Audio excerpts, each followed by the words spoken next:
اعوذ باللہ من الشیطان الرجیم بسم اللہ الرحمن الرحیم الحمد للہ رب العالمین الصلاۃ والسلام علی سید الانبیاء والمرسلین وعلی آل سید الانبیاء والمرسلین وبارک وسلم۔ بسم اللہ الرحمن الرحیم۔ ربی اشرح لی صدری ویسر لی امری واحلل عقدۃ من لسانی یفقہوا قولی۔ صدق اللہ العظیم وصدق مولانا رسولہ الکریم۔ السلام علیکم ورحمۃ اللہ وبرکاتہ۔ معزز سامعین، آج کا ہمارا ٹاپک ہے عقیدہ اسلام کیا ہے۔ تو ہم عقیدے کے بارے میں اس ویڈیو میں جانیں گے، اور ہم اور بھی جانیں گے، اہل بیت کے بارے میں بھی ہم اس ویڈیو میں جانیں گے۔ تو شروع کرتے ہیں۔ اللہ تعالیٰ سورہ توبہ آیت نمبر 24 میں فرماتے ہیں کہ اگر تمہارے دلوں میں دنیاوی محبت، اللہ، اس کے رسول اور جہاد فی سبیل اللہ کی محبت کے اوپر دنیاوی محبت ہے تو ویسے لوگوں کو اللہ تعالیٰ نے فاسق قرار دیا ہے۔ اور اللہ یہ بھی فرماتے ہیں کہ اللہ فاسقوں کو کبھی ہدایت عطا نہیں کرتے، اور جو فاسق ہوتے ہیں وہ مسلم نہیں ہوتے۔ اب ہمارے لیے محبت کے درجات کے بارے میں بھی جان لینا ضروری ہے۔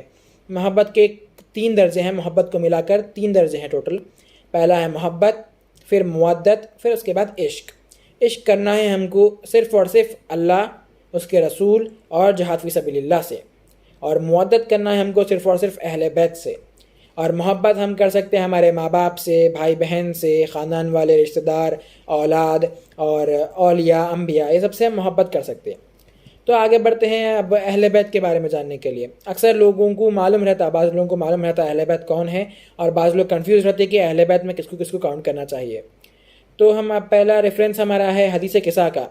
حدیث قصہ میں ایک وقت کا واقعہ ہے کہ آپ صلی اللہ علیہ وآلہ وسلم، رسول اللہ صلی اللہ علیہ وآلہ وسلم بی بی ام سلمہ سلام اللہ علیہ کے گھر تھے، اور اس وقت آقا صلی اللہ علیہ وآلہ وسلم نے ایک چادر لی، اور آپ صلی اللہ علیہ وآلہ وسلم نے اس چادر کو اوڑھ لیا۔ چادر اوڑھنے کے بعد امام حسن علیہ السلام وہاں پر تشریف لائے، تو آپ صلی اللہ علیہ وآلہ وسلم نے انہیں چادر میں لے لیا۔ پھر آئے امام حسن علیہ السلام، تو آپ صلی اللہ علیہ وآلہ وسلم نے امام حسن علیہ السلام کو بھی چادر میں لے لیا۔ پھر آئے مولا علی علیہ السلام، تو آپ صلی اللہ علیہ وآلہ وسلم نے انہیں بھی چادر میں لے لیا۔ بی بی فاطمہ الزہرا سلام اللہ علیہ وہیں پر موجود تھے، تو آپ نے انہیں بھی چادر میں لے لیا۔ اس کے بعد بی بی ام سلمہ سلام اللہ علیہ نے کہا کہ یا رسول اللہ، کیا میں بھی آ جاؤں؟ تو آپ صلی اللہ علیہ وآلہ وسلم نے فرمایا کہ نہیں۔ جب آپ نے مولا علیہ السلام، بی بی فاطمہ الزہرا سلام اللہ علیہ، امام حسن علیہ السلام اور امام حسن علیہ السلام کو چادر میں لے لیا، تو آپ صلی اللہ علیہ وآلہ وسلم نے اللہ سے فرمایا کہ یا اللہ، یہ میری اہل بیت ہے، میں ان سے محبت کرتا ہوں، آپ بھی ان سے محبت کریے، اور ان کو تمام ناپاکی سے دور رکھیے اور انہیں پاک کر دیجیے۔ اور اس کے دوسرے ہی دن اللہ تعالیٰ نے سورہ احزاب کی آیت نمبر 33 آیت نمبر 33ویں آیت میں اللہ تعالیٰ آخری کے حصے میں فرماتے ہیں کہ اللہ بھی یہی چاہتے ہیں، اے رسول کے گھر والوں، اللہ تعالیٰ بھی یہی چاہتے ہیں کہ اللہ آپ کو تمام ناپاکی سے دور رکھے اور آپ کو پاک کر دے۔ یہ آیت نازل ہوئی تھی صرف انہی لوگوں کے لیے جو اس وقت چادر میں موجود تھے۔ اب آگے بڑھتے ہیں دوسرے واقعے پر، جو کہ ہے مباہلے کے وقت کا۔ کچھ نجران کے پادری آقا صلی اللہ علیہ وآلہ وسلم کے پاس آئے، اور انہوں نے کہا کہ ہمارا تو یہی یقین ہے کہ عیسیٰ اللہ کے بیٹے ہیں۔ تو اس وقت اللہ تعالیٰ نے آیت نازل فرمائی، سورہ آل عمران کی 61 آیت کا نزول ہوا، جس میں اللہ تعالیٰ فرماتے ہیں کہ آپ ان سے کہہ دیجئے کہ تم اپنے بیٹوں کو لاؤ، ہم اپنے بیٹوں کو لاتے ہیں، تم اپنے نفسوں کو لاؤ، ہم اپنے نفسوں کو لاتے ہیں، تم اپنی عورتوں کو لاؤ اور ہم اپنی عورتوں کو لاتے ہیں، اور جھوٹوں پر لعنت کرتے ہیں۔ تو جس وقت مباہلے کے وقت جب آقا صلی اللہ علیہ وآلہ وسلم تشریف لائے، تو ان کے ساتھ بیٹوں میں تھے امام حسین علیہ السلام، امام حسن علیہ السلام، اور نفسوں میں تھے مولا علی علیہ السلام، اور عورتوں میں تھے بی بی فاطمہ الزہرا سلام اللہ علیہ۔ جب نجران کے پادریوں نے یہ دیکھا کہ اتنے چھوٹے معصوم بچے ہاتھ اٹھا کر بددعا کر رہے ہیں، تو انہوں نے یہ سوچا کہ جب اتنے چھوٹے اور معصوم بچے ہاتھ اٹھا کر بددعا کریں گے تو ہم برباد ہو جائیں گے۔ انہیں اس بات کا یقین ہو گیا تھا کہ وہ لوگ جھوٹے ہیں، تو وہ لوگ وہاں سے ڈر کے مارے خوف سے وہاں سے بھاگ گئے۔ اب آگے بڑھتے ہیں دوسرے واقعے کی طرف۔ ایک وقت انصار مدینہ آقا صلی اللہ علیہ وآلہ وسلم کے پاس آئے، مال لے کر آئے، اور کہا یا رسول اللہ، آپ نے ہمیں صحیح راستہ دکھایا، آپ نے ہمیں تعلیم دی، تو ہم آپ کو کچھ ہدیہ کرنا چاہتے ہیں۔ اس بات پر اللہ تعالیٰ نے سورہ الشورى کی آیت نمبر 23 کا نزول ہوئی، اس وقت نزول ہوا آیت نمبر 23 کا، اس میں اللہ تعالیٰ کہتے ہیں آپ فرما دیجئے، اے رسول آپ فرما دیجئے کہ ہمیں تم سے کچھ نہیں چاہیے، اگر تم واقع اجر رسالت ادا کرنا چاہتے ہو تو آپ ان سے کہہ دیجئے کہ اگر تم واقع اجر رسالت ادا کرنا چاہتے ہو تو تم ہماری اہل بیت سے مودت کرو۔ اور اس کے بعد آقا صلی اللہ علیہ وآلہ وسلم نے فرمایا کہ جو بھی لوگ اللہ کی تلاش میں ہیں، جو لوگ کو اللہ کی تلاش ہے، جو لوگ اللہ کو تلاش کرنے نکلے ہیں، صرف انہی کو اجر رسالت ادا کرنا ہے اور اہل بیت سے مودت کرنے کا ہے۔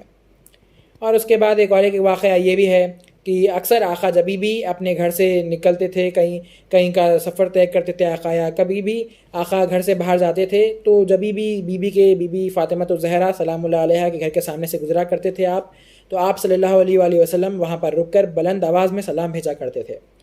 تو صفا کے چبوترے پہ بیٹھے اصحاب نے جب یہ دیکھا تو وہ لوگ آپ صلی اللہ علیہ وآلہ وسلم کے پاس آئے، اور صحابہ نے آپ سے پوچھا کہ یا رسول اللہ، آپ اس گھر کے سامنے ہر وقت جب بھی آپ اس گھر کے سامنے سے گزرتے ہیں تو آپ اس گھر کے سامنے کیوں کھڑ کر سلام کرتے ہیں؟ تو آپ صلی اللہ علیہ وآلہ وسلم نے فرمایا کہ میں اس گھر کے سامنے کھڑ کر کیوں سلام نہ کروں، جبکہ میری نبوت تو اسی گھر سے چلنے والی ہے۔ تو اب ہمیں اس بات سے اب جب ہمارے پاس 4 ریفرنس سے ہم نے 4 ریفرنس اس بارے میں بات کی اہل بیت کے بارے میں، تو اب ہم کو اندازہ ہو گیا کہ اہل بیت کون ہیں اور اہل بیت میں کس کو ہم کو کاؤنٹ کرنا چاہیے۔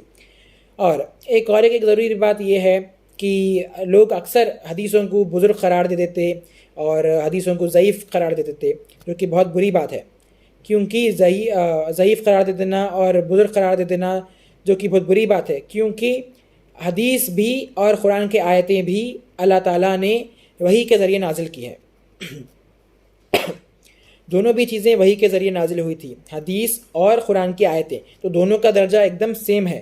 ایسا نہیں کہ قرآن کی آیاتوں کا درجہ اوپر ہے، حدیث کا درجہ نیچے ہے، نہیں، دونوں کا درجہ سیم ہے، کیونکہ دونوں بھی وحی کے ذریعے نازل ہوئی تھی اور اللہ تعالیٰ کا کلام ہے۔ حدیث بھی اللہ تعالیٰ کا کلام ہے اور قرآن کی آیتیں بھی اللہ تعالیٰ کا کلام ہے۔ تو کتنی بری بات ہے کہ ہم اللہ کے کلام کو بزرگ قرار دیتے ہیں یا اس کو ضعیف قرار دیتے ہیں۔ تو جو لوگ ایسا کرتے ہیں، حدیثوں کو بزرگ قرار دینا، ضعیف قرار دینا، تو میری آپ سب سے گزارش ہے کہ ایسا نہ کرے، کیونکہ حدیث بھی اللہ کا کلام ہے۔ تو جو لوگ یہ بات نہیں جانتے تھے، اب ان لوگوں کے لیے تو وہ لوگ کے لیے اللہ تعالیٰ معاف کر دیتے ہیں وہ لوگوں کو کہ ٹھیک ہے یہ لوگ جانتے نہیں ہیں، لیکن اب جو لوگ یہ جانتے ہیں تو انہیں یہ نہیں کرنا چاہیے۔ تو ہم ویڈیو اب اینڈ کرتے ہیں، ویڈیو ختم کرتے ہیں، اور اینڈ میں ہمارا کنکلوژن یہ ہے کہ عقیدے کے لیے یہ ضروری ہے کہ ہم عشق کریں اللہ، اس کے رسول اور جہاد فی سبیل اللہ سے، اور ہم مودت کریں اہل بیت سے، اور ہم محبت کریں ماں باپ سے، بھائی بہن سے، اپنی اولاد سے، رشتہ داروں سے، اور انبیاء اولیاء، ان سب سے محبت کریں۔ تو یہ ہے صحیح عقیدہ اسلام کا۔